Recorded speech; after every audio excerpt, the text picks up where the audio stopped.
November 6ರಿಂದ November 12ನೇ ತಾರೀಕುವರೆಗೆ ರಾಜ್ಯದಲ್ಲಿ ಯಾವ ಜಿಲ್ಲೆಗಳಲ್ಲಿ ಎಷ್ಟು ಪ್ರಮಾಣದ ಮಳೆ ಆಗುತ್ತೆ, ಹಿಂಗಾರಿನ ಮಳೆ ಪ್ರಮಾಣ ಕಡಿಮೆ ಆಗುತ್ತಾ ಹೆಚ್ಚಾಗುತ್ತಾ, ಈ ಬಗ್ಗೆ ಮಾಹಿತಿಯನ್ನು ಕೊಡಲಿಕ್ಕೆ ನಮ್ಮೊಂದಿಗೆ ಸ್ವತಃ ಹವಾಮಾನ ಇಲಾಖೆಯ ಹಿರಿಯ ಅಧಿಕಾರಿಗಳಾದಂತಹ CS ಪಾಟೀಲ್ ಅವರಿದ್ದಾರೆ. ಅವರನ್ನು ನಾವು ಮಾತನಾಡಿಸೋಣ. ಮುನ್ನೆ ಸರ್, ಈಗ ನವೆಂಬರ್ 6ನೇ ತಾರೀಕಿನಿಂದ ನವೆಂಬರ್ 12ನೇ ತಾರೀಕಿನವರೆಗೆ ರಾಜ್ಯದಲ್ಲಿ ಯಾವ ರೀತಿಯಾಗಿ ಹವಾಮಾನ ಬದಲಾವಣೆ ಆಗುತ್ತೆ, ಮಳೆ ಬರೋದಾದರೆ ಯಾವ್ಯಾವ ಜಿಲ್ಲೆಗಳಲ್ಲಿ ಎಷ್ಟು ಪ್ರಮಾಣದ ಹಿಂಗಾರಿನ ಮಳೆ ಬರುತ್ತೆ ಅನ್ನೋ ನವೆಂಬರ್ 6, 7, 8ರಂದು ಕರ್ನಾಟಕದ ಉತ್ತರ ಒಳನಾಡಿನ ಜಿಲ್ಲೆಗಳಲ್ಲಿ ಬೆಳಗಾವಿ, ಧಾರವಾಡ, ಹಾವೇರಿ, ಗದಗ, ಕೊಪ್ಪಳ, ರಾಯಚೂರು ಈ ಜಿಲ್ಲೆಗಳ ಕೆಲವು ಕಡೆ ಹಗುರವಾಗಿ ಮಳೆಯಾಗುವ ಸಾಧ್ಯತೆ ಐತಿ. ನಂತರ 8, 9, 10, 11ರಂದು ಮಳೆ ಅಂದರೆ ಒಣ ಹವೆ ಮುಂದುವರಿಯುವ ಹೆಚ್ಚಿನ ಸಾಧ್ಯತೆ ಐತಿ. ಒಣ ಹವೆ ಮುಂದುವರಿಯುವಾಗ ರಾತ್ರಿ ವೇಳೆಯಲ್ಲಿ ಕನಿಷ್ಠ ಉಷ್ಣಾಂಶ ಇಳಿಕೆಯಾಗುವ ಸಾಧ್ಯತೆ ಐತಿ. ಅಂದ್ರೆ ರಾತ್ರಿ ಚಳಿ 8ನೇ ತಾರೀಕಿನಿಂದ ಹೆಚ್ಚಿಗೆ ಆಗುವ ಸಾಧ್ಯತೆಗಳದಾವು. ಮತ್ತು ದಕ್ಷಿಣ ಒಳನಾಡಿನ ಜಿಲ್ಲೆಗಳಲ್ಲಿ ನವೆಂಬರ್ 6, 7, 8ರಂದು ಬಹುತೇಕ ಎಲ್ಲ ಜಿಲ್ಲೆಗಳಲ್ಲಿ, ಈಗ ಬಳ್ಳಾರಿ, ವಿಜಯನಗರ, ಚಿತ್ರದುರ್ಗ, ದಾವಣಗೆರೆ, ಶಿವಮೊಗ್ಗ ಈ ಜಿಲ್ಲೆಗಳ ಕೆಲವು ಕಡೆ ಹಗುರವಾಗಿ ಮಳೆಯಾಗುವ ಹೆಚ್ಚಿನ ಸಾಧ್ಯತೆಗಳದಾವು.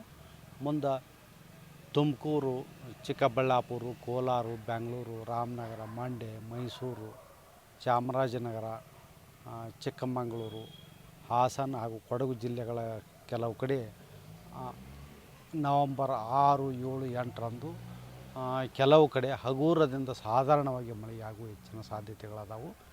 ಮತ್ತು ಕರಾವಳಿ ಜಿಲ್ಲೆಗಳಲ್ಲಿ ಕೂಡ ನವೆಂಬರ್ 6, 7, 8ರಂದು ಮಳೆ ಕೆಲವು ಕಡೆ ಆಗುವ ಸಾಧ್ಯತೆಗಳದಾವು.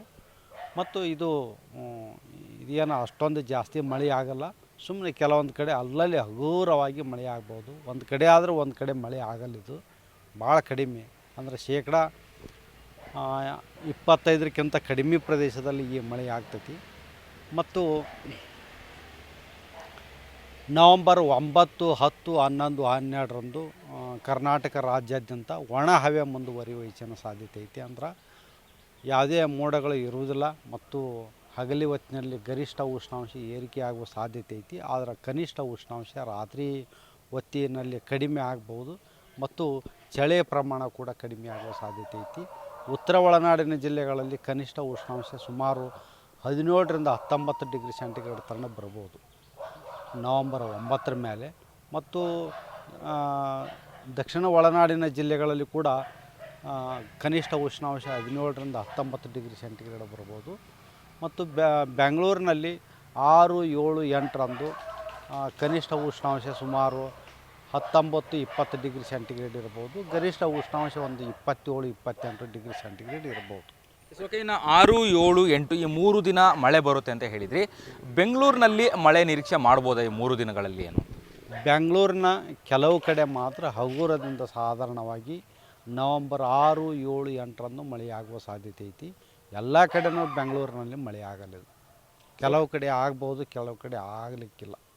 ಓಕೆ, ಇನ್ನು ಮಳೆಯ ಪ್ರಮಾಣ ಕಡಿಮೆ ಆಗ್ತಿರುವಂಥದ್ದು ರೈತರಿಗೆ ಏನು ಹೇಳಲಿಕ್ಕೆ ಬಯಸ್ತೀರಾ? ಮೀನುಗಾರರಿಗೆ, ರೈತರಿಗೆ ಮತ್ತು ಕಡಲಿನ ಅಂಚದಲ್ಲಿರುವಂತಹ ಪ್ರದೇಶದ ಮನೆಗಳಿಗೆ, ನಿವಾಸಿಗಳಿಗೆ ಏನು ಹೇಳ್ತೀರಿ? ಮೀನುಗಾರರಿಗೆ ಏನು ಅಷ್ಟೊಂದು ಏನು ಎಚ್ಚರಿಕೆ ಇಲ್ಲ. ಈಗೇನು ಅಷ್ಟೊಂದು ಬಂಗಾಳ ಉಪಸಾಗರದಲ್ಲಿ ಮತ್ತು ಅರಬ್ಬಿ ಸಮುದ್ರದ ಕರ್ನಾಟಕ ಕರಾವಳಿಯಲ್ಲಿ ಅಷ್ಟೊಂದು ಏನಿದಿಲ್ಲ.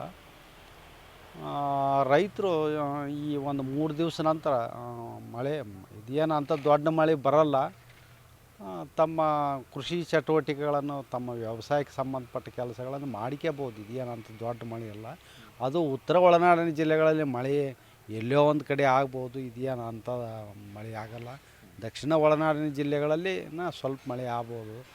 ತುಮಕೂರು, ಚಿಕ್ಕಬಳ್ಳಾಪುರ, ಕೋಲಾರ, ಬೆಂಗಳೂರು, ರಾಮನಗರ, ಮಂಡ್ಯ, ಮೈಸೂರು, ಚಾಮರಾಜನಗರ, ಕೊಡಗು, ಹಾಸನ ಮತ್ತು ಚಿಕ್ಕಮಗಳೂರು ಮತ್ತು ದಕ್ಷಿಣ ಕನ್ನಡ, ಉಡುಪಿ ಜಿಲ್ಲೆಯಲ್ಲಿ ಸ್ವಲ್ಪ ಮಳೆ ಆಗುತ್ತೆ. ಅದರ ಬಿಟ್ಟರೆ ಉಳಿದ ಜಿಲ್ಲೆಗಳಲ್ಲಿ ಮಳೆಯ ಪ್ರಮಾಣ ಪೂರಾ ಕಡಿಮೆ. ಓಕೆ, ಈ ವರ್ಷದ ಮಳೆ ಸಂಪೂರ್ಣವಾಗಿ ಕಡಿಮೆ ಆಯಿತಾ ಸರ್? ಹಿಂಗಾರು ಮಳೆ ಮತ್ತು ಮುಂಗಾರು ಮಳೆ ಕಂಪ್ಲೀಟಾಗಿ ಕಮ್ಮಿ ಆಯಿತಾ ಅಂತನಾ, ಅಥವಾ ಹೇಗೆ ಸ್ಟಾಪ್ ಆಗುತ್ತಾ?